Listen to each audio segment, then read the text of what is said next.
मेरी खुली चुनौती है कांग्रेस पार्टी के नेताओं को, कोई बताए कहां किस कानून में लिखा है कि मंडी बंद होगी, कहां लिखा है कि एमएसपी बंद होगा। है कोई कांग्रेस के नेता में दम या विपक्षी दल के नेता में दम जो बताए कि किसी कृषि कानून में कहीं पर भी लिखा है कि मंडी बंद होगी, एमएसपी बंद होगी। आपने कहा मंडियां, अनुराग जी ने कहा मंडियां खत्म नहीं हुई, सही बात है। मंडी, इसमें कोई प्रावधान नहीं मंडी समाप्त करने का। 2 मंडियां बन गई हैं, एक निजी मंडी जिसमें टैक्स नहीं लगेगा और एक सरकारी मंडी जिसमें टैक्स लगता है।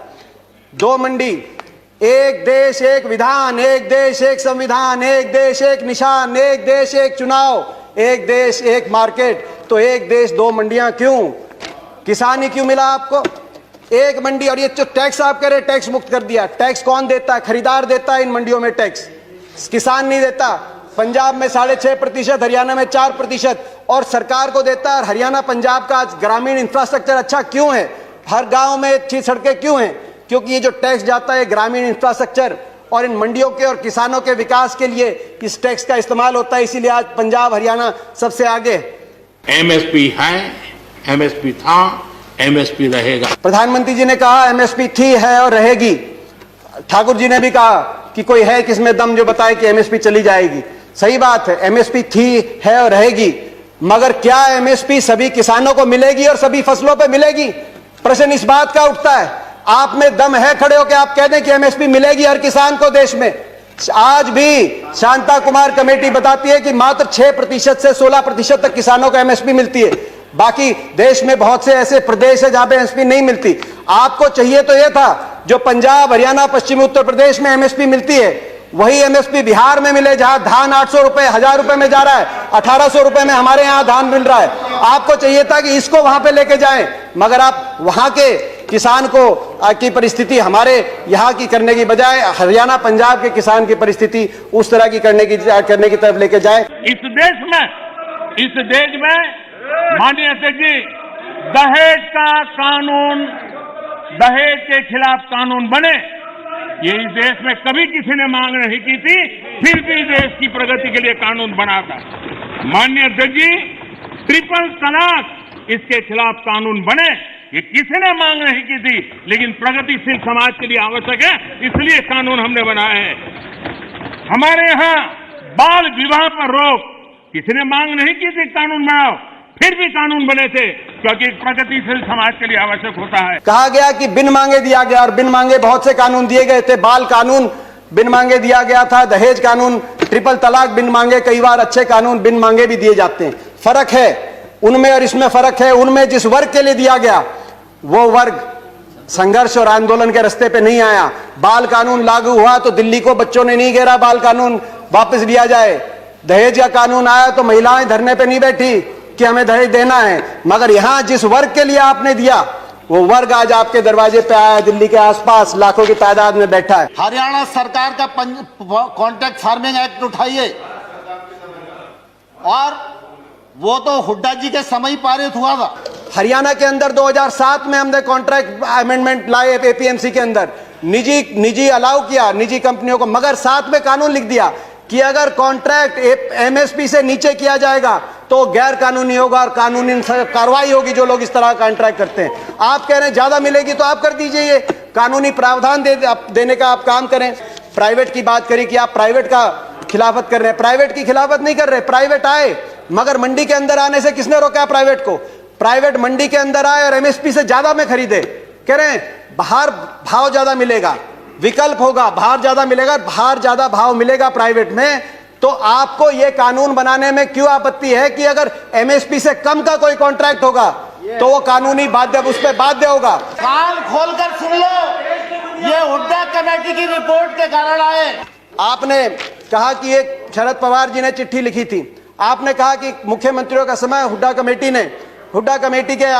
ने भी इसकी सिफारिश करी थी कि एपीएम सुधार हो, एपीएमसी एक्ट के अंदर बदलाव हो। मैं बताना चाहता हूं कि हुड्डा कमेटी ने, जिस कमेटी में प्रकाश सिंह बादल जी, ममता बनर्जी जी और नीतीश कुमार जी भी सदस्य थे, उस कमेटी ने क्या सुझाव दिया था इस पे?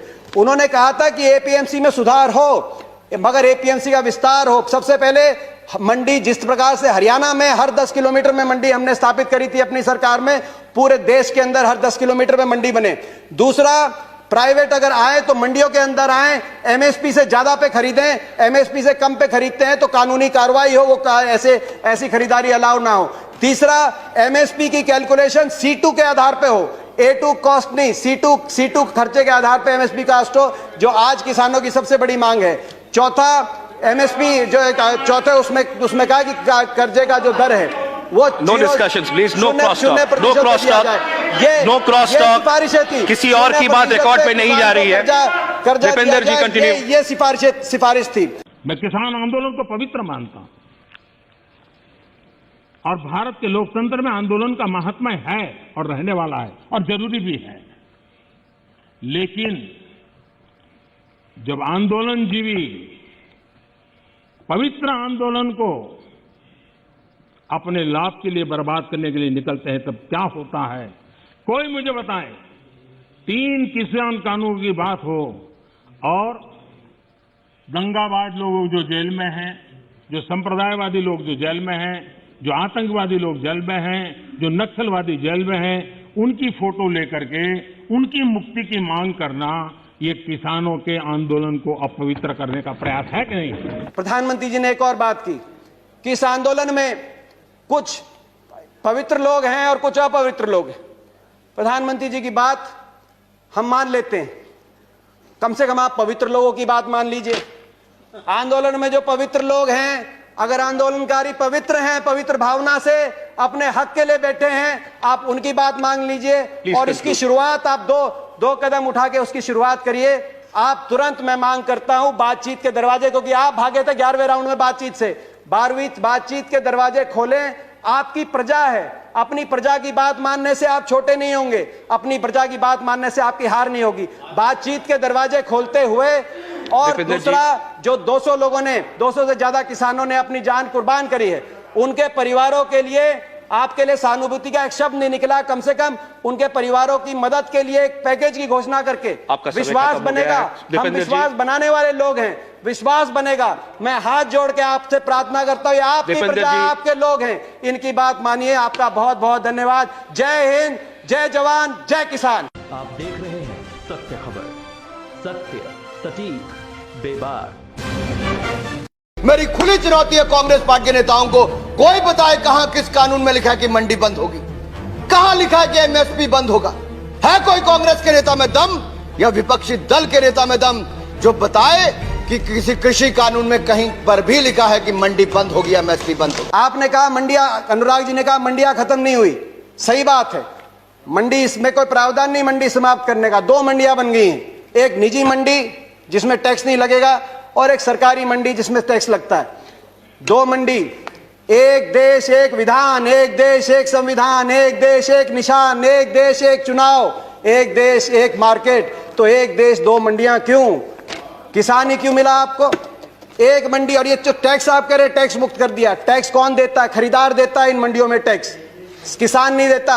पंजाब में 6.5%, हरियाणा में 4% और सरकार को देता है। हरियाणा, पंजाब का ग्रामीण इंफ्रास्ट्रक्चर अच्छा क्यों है? हर गांव में अच्छी सड़कें क्यों हैं? क्योंकि ये जो टैक्स जाता है ग्रामीण इंफ्रास्ट्रक्चर और इन मंडियों के और किसानों के विकास के लिए इस टैक्स का इस्तेमाल होता है। इसीलिए आज पंजाब, हरियाणा सबसे आगे।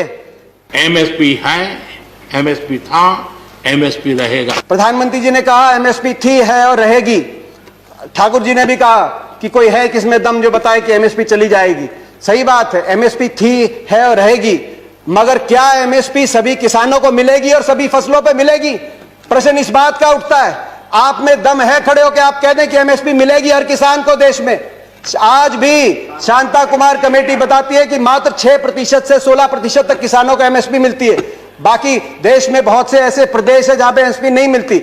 आपको चाहिए तो यह था जो पंजाब, हरियाणा, पश्चिमी उत्तर प्रदेश में एमएसपी मिलती है, वही एमएसपी बिहार में मिले, जहां धान 800 रुपए, 1000 रुपए में जा रहा है, 1800 रुपए में हमारे यहां धान मिल रहा है। आपको चाहिए था कि इसको वहां पे लेके जाएं, मगर आप वहां के किसान को की परिस्थिति हमारे यहां की करने की बजाय हरियाणा, पंजाब के किसान की परिस्थिति उस तरह की करने की तरफ लेके जाए। इस देश में माननीय अध्यक्ष जी, दहेज का कानून, दहेज के खिलाफ कानून बने, ये इस देश में कभी किसी ने मांग नहीं की थी, फिर भी देश की प्रगति के लिए कानून बना था। माननीय अध्यक्ष जी, ट्रिपल तलाक इसके खिलाफ कानून बने, ये किसी ने मांग नहीं की थी, लेकिन प्रगतिशील समाज के लिए आवश्यक है, इसलिए कानून हमने बनाए हैं। हमारे यहां बाल विवाह पर रोक किसी ने मांग नहीं की थी कानून बनाओ, फिर भी कानून बने थे, क्योंकि प्रगतिशील समाज के लिए आवश्यक होता है। कहा गया कि बिन मांगे दिया गया, और बिन मांगे बहुत से कानून दिए गए थे। बाल कानून बिन मांगे दिया गया था, दहेज कानून, ट्रिपल तलाक बिन मांगे, कई बार अच्छे कानून बिन मांगे भी दिए जाते हैं। फर्क है उनमें और इसमें फर्क है। उनमें जिस वर्ग के लिए दिया गया वो वर्ग संघर्ष और आंदोलन के रास्ते पे नहीं आया। बाल कानून लागू हुआ तो दिल्ली को बच्चों ने नहीं घेरा बाल कानून वापस लिया जाए। दहेज का कानून आया तो महिलाएं धरने पे नहीं बैठी कि हमें दहेज देना है। मगर यहां जिस वर्ग के लिए आपने दिया वो वर्ग आज आपके दरवाजे पे आया, दिल्ली के आसपास लाखों की तादाद में बैठा है। हरियाणा सरकार का कॉन्ट्रैक्ट फार्मिंग एक्ट उठाइए, और वो तो हुड्डा जी के समय पारित हुआ था। हरियाणा के अंदर 2007 में हमने कॉन्ट्रैक्ट अमेंडमेंट लाए एपीएमसी के अंदर, निजी अलाउ किया निजी कंपनियों को, मगर साथ में कानून लिख दिया कि अगर कॉन्ट्रैक्ट एमएसपी से नीचे किया जाएगा तो गैर कानूनी होगा और कानूनी कार्रवाई होगी जो लोग इस तरह का कॉन्ट्रैक्ट करते हैं। आप कह रहे हैं ज्यादा मिलेगी तो आप कर दीजिए, ये कानूनी प्रावधान देने का आप काम करें। प्राइवेट की बात करी कि आप प्राइवेट का खिलाफत कर रहे हैं, प्राइवेट की खिलाफत नहीं कर रहे। प्राइवेट आए, मगर मंडी के अंदर आने से किसने रोका प्राइवेट को? प्राइवेट मंडी के अंदर आए और एमएसपी से ज्यादा में खरीदे। कह रहे हैं बाहर भाव ज्यादा मिलेगा, विकल्प होगा, बाहर ज्यादा मिलेगा, बाहर ज्यादा भाव मिलेगा प्राइवेट में। तो आपको यह कानून बनाने में क्यों आपत्ति है कि अगर एमएसपी से कम का कोई कॉन्ट्रैक्ट होगा तो वो कानूनी बाध्य, उस पर बाध्य होगा। कान खोलकर सुन लो, ये हुड्डा कमेटी की रिपोर्ट के कारण आए। आपने कहा कि एक शरद पवार जी ने चिट्ठी लिखी थी, आपने कहा कि मुख्यमंत्रियों का समय हुड्डा कमेटी ने भी इसकी सिफारिश करी थी कि एपीएम सुधार हो, एपीएमसी एक्ट के अंदर बदलाव हो। मैं बताना चाहता हूं कि हुड्डा कमेटी ने, जिस कमेटी में प्रकाश सिंह बादल जी, ममता बनर्जी जी और नीतीश कुमार जी भी सदस्य थे, उस कमेटी ने क्या सुझाव दिया था इस पे? उन्होंने कहा था कि एपीएमसी में सुधार हो, मगर एपीएमसी का विस्तार हो। सबसे पहले मंडी, जिस प्रकार से हरियाणा में हर 10 किलोमीटर में मंडी हमने स्थापित करी थी अपनी सरकार में, पूरे देश के अंदर हर 10 किलोमीटर में मंडी बने। दूसरा, प्राइवेट अगर आए तो मंडियों के अंदर आए, एमएसपी से ज्यादा पे खरीदें, एमएसपी से कम पे खरीदते हैं तो कानूनी कार्रवाई हो, वो ऐसी खरीदारी अलाउ ना हो। तीसरा, एमएसपी की कैलकुलेशन C2 के आधार पे हो, A2 कॉस्ट नहीं, C2 खर्चे के आधार पे एमएसपी कॉस्ट हो, जो आज किसानों की सबसे बड़ी मांग है। चौथा, एमएसपी जो चौथे उसमें कहा कि कर्जे का जो दर है वो no discussions please, no cross talk, no cross talk, no cross talk. किसी और की बात रिकॉर्ड पे नहीं जा रही है। दीपेंद्र जी कंटिन्यू। ये सिफारिश थी। मैं किसान आंदोलन को पवित्र मानता हूं और भारत के लोकतंत्र में आंदोलन का महात्म्य है और रहने वाला है और जरूरी भी है। लेकिन जब आंदोलनजीवी पवित्र आंदोलन को अपने लाभ के लिए बर्बाद करने के लिए निकलते हैं तब क्या होता है? कोई मुझे बताए। 3 किसान कानून की बात हो और दंगाबाज लोग जो जेल में हैं, जो संप्रदायवादी लोग जो जेल में हैं, जो आतंकवादी लोग जेल में हैं, जो नक्सलवादी जेल में हैं, उनकी फोटो लेकर के उनकी मुक्ति की मांग करना, ये किसानों के आंदोलन को अपवित्र करने का प्रयास है कि नहीं? प्रधानमंत्री जी ने एक और बात की कि इस आंदोलन में कुछ पवित्र लोग हैं और कुछ अपवित्र लोग हैं। प्रधानमंत्री जी की बात हम मान लेते हैं, कम से कम आप पवित्र लोगों की बात मान लीजिए। आंदोलन में जो पवित्र लोग हैं, अगर आंदोलनकारी पवित्र हैं, पवित्र भावना से अपने हक के लिए बैठे हैं, आप उनकी बात मांग लीजिए और इसकी शुरुआत आप दो कदम उठा के उसकी शुरुआत करिए। आप तुरंत, मैं मांग करता हूं बातचीत के दरवाजे, क्योंकि आप भागे थे 11वें राउंड में बातचीत से, 12वीं बातचीत के दरवाजे खोलें। आपकी प्रजा है, अपनी प्रजा की बात मानने से आप छोटे नहीं होंगे, अपनी प्रजा की बात मानने से आपकी हार नहीं होगी। बातचीत के दरवाजे खोलते हुए, और दूसरा, जो 200 लोगों ने, 200 से ज्यादा किसानों ने अपनी जान कुर्बान करी है, उनके परिवारों के लिए आपके लिए सहानुभूति का एक शब्द नहीं निकला। कम से कम उनके परिवारों की मदद के लिए एक पैकेज की घोषणा करके विश्वास बनेगा। हम विश्वास बनाने वाले लोग हैं, विश्वास बनेगा। मैं हाथ जोड़ के आपसे प्रार्थना करता हूं, आपकी प्रजा, आपके लोग हैं, इनकी बात मानिए। आपका बहुत बहुत धन्यवाद। जय हिंद, जय जवान, जय किसान। आप देख रहे हैं सटीक, बेबाक। मेरी खुली चुनौती है कांग्रेस पार्टी के नेताओं को, कोई बताए कहां किस कानून में लिखा है कि मंडी बंद होगी, कहां लिखा है कि एमएसपी बंद होगा। है कोई कांग्रेस के नेता में दम या विपक्षी दल के नेता में दम जो बताए कि किसी कृषि कानून में कहीं पर भी लिखा है कि मंडी बंद होगी, एमएसपी बंद होगी। आपने कहा मंडियां, अनुराग जी ने कहा मंडियां खत्म नहीं हुई, सही बात है। मंडी, इसमें कोई प्रावधान नहीं मंडी समाप्त करने का। 2 मंडियां बन गई हैं, एक निजी मंडी जिसमें टैक्स नहीं लगेगा और एक सरकारी मंडी जिसमें टैक्स लगता है। 2 मंडी, एक देश एक विधान, एक देश एक संविधान, एक देश एक निशान, एक देश एक चुनाव, एक देश एक मार्केट। तो एक देश 2 मंडियां क्यों? किसान ही क्यों मिला आपको? एक मंडी। और ये जो टैक्स आप कह रहे टैक्स मुक्त कर दिया, टैक्स कौन देता है? खरीदार देता है इन मंडियों में टैक्स, किसान नहीं देता। पंजाब में 6.5%, हरियाणा में 4% और सरकार को देता है। हरियाणा पंजाब का आज ग्रामीण इंफ्रास्ट्रक्चर अच्छा क्यों है? हर गांव में अच्छी सड़कें क्यों हैं? क्योंकि ये जो टैक्स जाता है ग्रामीण इंफ्रास्ट्रक्चर और इन मंडियों के और किसानों के विकास के लिए इस टैक्स का इस्तेमाल होता है। इसीलिए आज पंजाब हरियाणा सबसे आगे। एमएसपी है, एमएसपी था, एमएसपी रहेगा। प्रधानमंत्री जी ने कहा एमएसपी थी, है और रहेगी। ठाकुर जी ने भी कहा कि कोई है किसमें दम जो बताए कि एमएसपी चली जाएगी। सही बात है, एमएसपी थी, है और रहेगी। मगर क्या एमएसपी सभी किसानों को मिलेगी और सभी फसलों पर मिलेगी? प्रश्न इस बात का उठता है। आप में दम है खड़े होकर आप कह दें कि एमएसपी मिलेगी हर किसान को देश में? आज भी शांता कुमार कमेटी बताती है कि मात्र 6% से 16% तक किसानों को एमएसपी मिलती है। बाकी देश में बहुत से ऐसे प्रदेश है जहां पे एमएसपी नहीं मिलती। आपको चाहिए तो यह था जो पंजाब, हरियाणा, पश्चिमी उत्तर प्रदेश में एमएसपी मिलती है वही एमएसपी बिहार में मिले, जहां धान 800 रुपए, 1000 रुपए में जा रहा है, 1800 रुपए में हमारे यहां धान मिल रहा है। आपको चाहिए था कि इसको वहां पे लेके जाएं, मगर आप वहां के किसान को की परिस्थिति हमारे यहां की करने की